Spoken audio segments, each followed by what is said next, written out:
Hi mga kamigoy! Welcome back sa part 2 sa atong cooking show. Before ta mo proceed mga kamigoy sa atong video, please subscribe sa atong YouTube channel o click sa notification bell para updated ta sa atong mga video. And for more sa atong Facebook mga kamigoy, please follow, like, and share.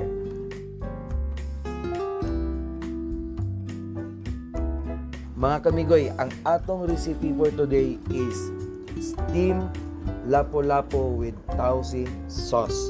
So, unsa pa man natong gulat mga kamigoy? Let's go!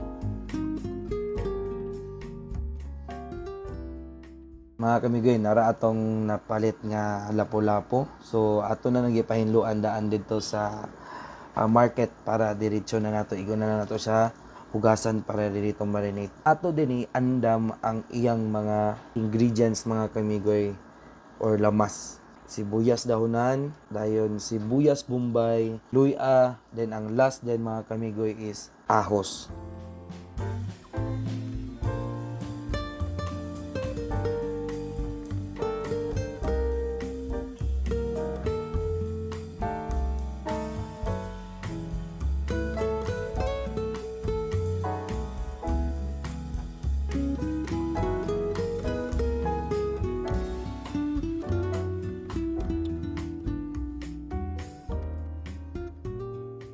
So kanang ahos mga kamigoy, ato na siyang panitan mga kamigoy kay ato na siyang i-grind.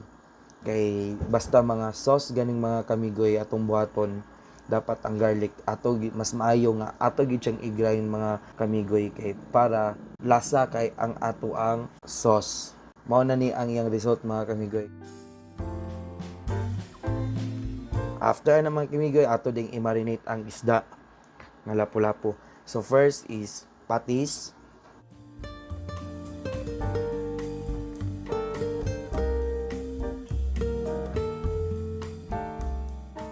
Ang second is nor seasoning mga kamigoy din.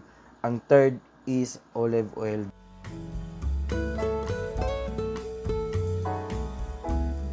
After that mga kamigoy, ato din siyang isa lang sa steamer. After 15 minutes mga kamigoy, ato na din na siyang haunon. Proceed na ta sa iyang sauce. So first, nagpainit og butter, garlic, then sunod sibuyas bombay, dayon ginger, dayon ang katulo. Then after naman kamigoy, ato siyang butangan og sauce sa isda nga ang atong gi-steam. So mao na ang makapalasa sa iyang sauce mga kamigoy. So after naman kamigoy, butangan nato siya patis. Then after, kikuman soy sauce. Gamay ra gyapon mga kamigoy, then black pepper nga powder, dayon nor seasoning, and olive oil, dayon sesame oil din mga kamigoy, and the last is black beans. Kay mao magid na siya ang tausi sauce, dapat naagid siya black beans. Dayon add lang din ta og gamay nga water kay para naay gamay nga balance ang atong sauce kay puro na ingredients sa butang. Optional na din nato ang magic sarap, then sugar. So ang sugar mga kamigoy, ato na siyang ibutang in the last part kay para balansi-balansiho nato ang yang lasa. So mo na din na inyang texture mayo. So tilawan na to, so okay na dayon ang atong part. Okay, so mo na ni atong gi-steam nga lapu-lapu, ay mo ni asang sauce. Texture pa lang sa color, grabe na kayo, sulit kayo nga ipakaon nato siya sa atong family or loved ones. So kung gusto ninyo ning i-try sa inyong balay mga kamigoy, i-try na. Ayaw na mo pag duwa-duwa mga kamigoy. So salamat sa nag-watch ani nga video mga kamigoy. God bless. Love tamong tanan.